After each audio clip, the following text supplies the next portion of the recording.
بسم اللہ الرحمن الرحیم۔ السلام علیکم ناظرین، آپ کا میزبان علی حسین اسکائی نیوز کے ساتھ ایک بار پھر سے حاضر ہوں۔ ایک شعر سے آغاز کرتا ہوں، شعر سنیں آپ۔ جرم کی ایسی وکالت نہیں دیکھی جاتی، اپنی دھرتی کی یہ حالت نہیں دیکھی جاتی، اہل مسند کے پجاری ہیں یہ سارے منصف، ظلم کی ایسی عدالت نہیں دیکھی جاتی۔ جی، بات کرتا ہوں عدلیہ کے نظام کی، بات کرتا ہوں انصاف کی، اور کس طریقے سے انصاف تیز ترین صورتحال میں ایک شخص کو دیا جا رہا ہے۔ اس کی پہلے ایون فیلڈ، پھر فلیگ شپ، اور اب العزیزیہ میں نواز شریف صاحب کو باعزت بری کر دیا گیا ہے۔ چند دنوں میں اتنا تیز ترین انصاف پاکستان کی تاریخ میں آج سے پہلے کسی کو نہیں ملا ہوگا، اور عدالتوں کا جو لاڈلا ہے اس کو کیوں نہ یہ انصاف ملے۔ جس طریقے سے نظام عدل کا لاڈلا نواز شریف بنا ہوا ہے، آپ کو نظر آ رہا ہے، اسی طریقے سے عدالتیں اس کو انصاف دے رہی ہیں۔ ایک شخص جو چند دن پہلے مجرم تھا، مفرور تھا، اشتہاری تھا، عدالتوں سے بھاگا ہوا تھا، عدالتوں میں ڈس آنیسٹ قرار دیا گیا تھا، 50 روپے کے اسٹامپ کے اوپر دھوکہ دے کر گیا تھا عدالت میں، اور عدالتوں کا باہر بیٹھ کے مذاق بنا رہا تھا۔ ججز کو احتساب کے کٹہرے میں لانے والا شخص تھا، یہ ججز کا احتساب کروانے والا تھا، اور یہ لندن میں بیٹھ کر یہ ساری پلاننگ بنا رہا تھا۔ پھر معزز ججز جن کے اوپر یہ گالم گلوچ کرتا رہا اور طعنے زنی کرتا رہا، آج وہ شخص انہی عدالتوں سے ریلیف پا رہا ہے۔ آج فلیگ شپ پہلے، پھر ایون فیلڈ، پھر العزیزیہ میں جو سزا یافتہ شخص تھا، اس کو چند ہی دنوں میں عدالت نے دودھ سے دھو کر باہر نکال دیا ہے۔ اس نظام کے کیا کہنے اور نظام عدل کے کیا کہنے۔ لیں اب صرف تا حیات نااہلی جو آئین کے آرٹیکل 62(1)(f) کے تحت ابھی تک برقرار ہے، وہ رہ گئی ہے۔ اب وہ آپ دیکھیں گے چند ہی دنوں میں، جیسے آپ نے دیکھا کہ لندن ہیتھرو ایئرپورٹ سے موصوف پرواز میں بیٹھتے ہیں، وہاں سے انصاف عدالتوں میں ہلچل اور انصاف شروع ہو جاتا ہے، عدالتوں میں سپیڈ،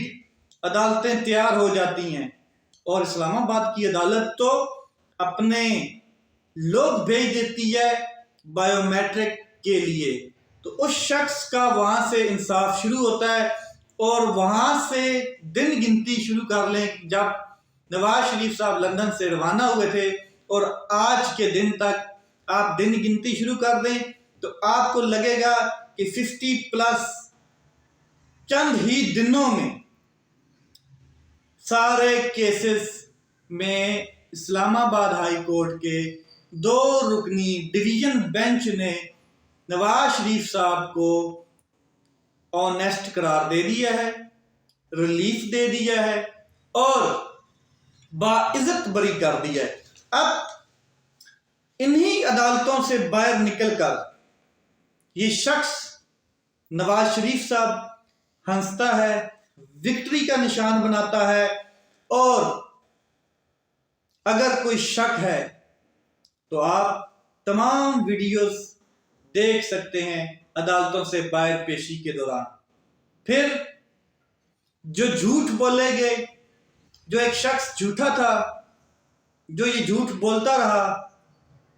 اس کا اگر حساب لگاؤں تو سنیں۔ جس نے پارلیمنٹ میں جھوٹ بولا، جس نے سپریم کورٹ آف پاکستان کے بینچز کے سامنے جھوٹ بولا، جس نے احتساب عدالتوں کے سامنے جھوٹ بولا، جے آئی ٹیز کے سامنے جھوٹ بولا، اور جھوٹا قطری خط، جھوٹا قطری شہزادہ لانچ کیا، جس نے کیلیبری فونٹ لانچ کیا تھا، اور جو اس طرح کے تمام ہتھ کنڈے کرتا رہا اور کہتا رہا کہ یہ ہیں جناب وہ ذرائع اور یہ ہیں تمام اثاثے جو میرے پاس ہیں، ان کی بدولت میں یہاں تک پہنچا ہوں، اور بڑے بڑے فورمز پر لائیو آن ایئر یہ جھوٹ بولے گے، اور سپریم کورٹ آف پاکستان میں بھی اور عدالتوں میں آج انہی عدالتوں سے جناب ڈرائی کلین ہو رہے ہیں۔ کہتا ہے شہباز شریف، میرا باپ ایک غریب ترین کسان تھا، اور اسی کی جو بھتیجی ہے مریم نواز، وہ کہتی ہے کہ اگر حسن اور حسین دونوں چھوٹی عمر میں اتنے ارب پتی بن گئے تو ان کا دادا 90s میں کروڑ پتی تھا، اور وہی ورثہ وراثت میں ملا۔ اسی لیے یہ جو لوگ کہتے ہیں نا کہ حسن اور حسین اتنی کم عمروں میں کیسے ارب پتی بن گئے، تو میں ان کو بتا دینا چاہتی ہوں کہ یہ ارب پتی دادا کے پوتے ہیں۔ اب آپ قوم اس بات کا بخوبی فیصلہ کر لے، اہل عقل اہل دانش، کہ شہباز کا باپ اور مریم کا دادا کیا ایک شخص تھا، یا پھر آپ بہتر جانتے ہیں ایسے ایماندار، ایسے آنیسٹ نواز شریف کو اسلام آباد کے 2 رکنی بینچ، جس میں عامر فاروق صاحب اور جسٹس حسن گل اورنگزیب صاحب، دونوں نے تمام کیسز میں بری کر دیا ہے۔ اب آتے ہیں سپریم کورٹ آف پاکستان کی جانب۔ سپریم کورٹ آف پاکستان 6 رکنی لارجر بینچ، سیولینز کا فوجی عدالتوں میں ٹرائل، انٹرا کورٹ اپیل، اور سردار طارق مسعود بینچ کے سربراہ جسٹس محمد علی مظہر، جسٹس امین الدین خان، جسٹس حسن اظہر رضوی، جسٹس مسرت ہلالی صاحبہ، جسٹس عرفان سعادت، یہ 6 رکنی بینچ، انہوں نے آج ایک فیصلہ سنایا ہے، اور وہ یہ فیصلہ ہے 5-1 کے تناسب سے آیا ہے کہ جو سپریم کورٹ آف پاکستان میں انٹرا کورٹ اپیل تھی، اس میں وہ کہتے ہیں کہ سیولینز کا جو ٹرائل ہے وہ فوجی عدالتوں میں ہوگا۔ 5-1 کے تناسب سے آیا ہے۔ اس سے پہلے ایک فیصلہ موجود تھا جس کے اوپر انٹرا کورٹ اپیل آئی تھی، اس فیصلے کو معطل کر دیا گیا ہے، کالعدم کر دیا گیا ہے، مسترد کر دیا گیا ہے، اور اب ایک نیا فیصلہ انٹرا کورٹ اپیل پہ آیا ہے۔ وہ فیصلہ کہ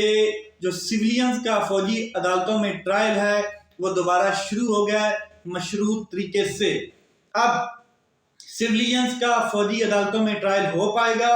اور اب وہ فوجی عدالتیں ٹرائل کرنا شروع کر سکتی ہیں۔ تاہم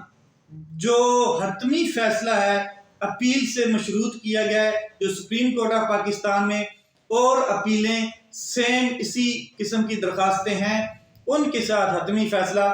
مشروط کر دیا گیا ہے۔ لیکن جو جسٹس مسرت ہلالی صاحبہ ہیں، انہوں نے اس انٹرا کورٹ اپیل کا جو فیصلہ آج سنایا گیا ہے، اس فیصلے سے اختلاف کیا ہے، اور انہوں نے اپنا اختلافی نوٹ بعد میں جاری کریں گے، یہ کیونکہ یہ ایک مختصر فیصلہ تھا اور اس کا بھی آرڈر جاری ہوگا۔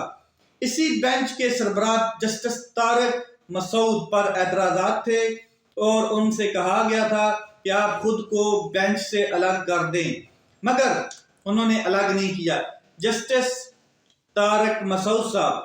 کو اعتزاز احسن صاحب، لطیف کھوسہ صاحب اور سلمان اکرم راجہ صاحب نے کہا، کئی بار کہا کہ آپ اسی فیصلے کے اوپر ایک فیصلہ آلریڈی دے چکے ہیں، تو آپ خود کو اس بینچ سے الگ کر لیں، آپ کے اوپر یہ اعتراض ہے۔ تو جسٹس طارق مسعود صاحب جو ہیں، انہوں نے کہا کہ یہ ایک جج کی ثوابدید ہوتی ہے کہ وہ بینچ سے ریکیوز کرے یا نہ کرے، معذرت کرے یا نہ کرے۔ تو میں اس بینچ کا حصہ ہوں، میں ہی یہ کیس سنوں گا اور میں ہی فیصلہ دوں گا۔ اور ساتھ میں انہوں نے ایک کیس کا حوالہ بھی دیا کہ یہ جج کی ثوابدید ہوتی ہے کہ وہ کسی بینچ سے الگ ہو یا نہ ہو۔ اب آپ کو میں بتا دوں کہ جو حتمی فیصلہ ہے وہ ابھی تک نہیں آیا ہے، وہ سپریم کورٹ آف پاکستان میں جو اپیلیں ہیں ان کے ساتھ اس کو نفی کر دیا گیا، مشروط کر دیا گیا، لیکن فوجی عدالتوں میں اب کام شروع ہو جائے گا، کیونکہ اٹارنی جنرل صاحب نے یہ اپیل کی تھی کہ فوجی عدالتوں میں کام ان کو ٹرائل سے نہ روکا جائے، ان کو ٹرائل کرنے دیا جائے۔ اب جو لوگ 9 مئی کے واقعات میں جو پکڑے گئے مختلف فوجی تنصیبات کے اوپر، چاہے وہ کسی بھی سیاسی پارٹی سے ہیں، چاہے وہ نیوٹرل ہیں، کسی اور ایجنڈے پہ کام کر رہے تھے، ان کا اب ٹرائل شروع ہو جائے گا۔ تقریباً وہ 200 کے قریب لوگ ہیں۔ جو کہا جا رہا ہے یہ سچ کسی کو نہیں پتہ ہے، سچ بعد میں پتہ چلے گا، کیونکہ یہ میڈیا پر لوگ نہیں آئے اور یہ جوڈیشری کی لوور جوڈیشری میں یا ہائی کورٹس میں ان کی ٹرائل اب نہیں ہوں گے۔ تو فی الحال تو ان کے ٹرائل شروع ہو جائیں گے۔ اب یہ جو فیصلہ ہے یہ مختصر آیا ہے، نیکسٹ آگے دیکھتے ہیں کہ اس کا کیا بنتا ہے۔ اب سائفر کیس کی بھی آج اڈیالہ میں سماعت ہوئی ہے، جس میں خصوصی جج ابو الاسناد ذوالقرنین صاحب انہوں نے آج عمران خان صاحب اور شاہ محمود قریشی صاحب کے اوپر فرد جرم ایک بار پھر سے عائد کر دیا ہے۔ وہی سائفر کیس جس کو سسپینڈ کیا گیا تھا، جس کے پرانے تمام سماعتوں کو سسپینڈ کیا گیا تھا، پروسیجر کو، آج اس کے اوپر دوبارہ سماعت ہوئی ہے اور عمران خان صاحب اور شاہ محمود قریشی صاحب کے اوپر پھر فرد جرم عائد کر دی گئی ہے۔ استغاثہ کے گواہان کو کل طلب کر لیا گیا ہے، کل تک یہ کیس بھی ملتوی کر دیا گیا ہے۔ اب جو فرد جرم ہے وہ عمران خان صاحب اور شاہ محمود قریشی صاحب کو پڑھ کر سنائی گئی ہے، جس کے اوپر انہوں نے صحت جرم سے انکار کیا ہے۔ اب اس کے اوپر گواہان کو طلب کیا گیا ہے، ایف آئی اے کو نوٹس جاری کر دیے گئے ہیں اور تمام کے بیانات قلم بند ہوں گے اور پھر آگے ٹرائل شروع ہوگا، اس کی کارروائی شروع ہوگی۔ لیٹس سی یہ معاملہ کہاں پر جاتا ہے اور کہاں پر ختم ہوتا ہے۔ اپنا خیال رکھیں، اپنے بھائی کے اس چینل کا خیال رکھیں۔ پاکستان زندہ باد۔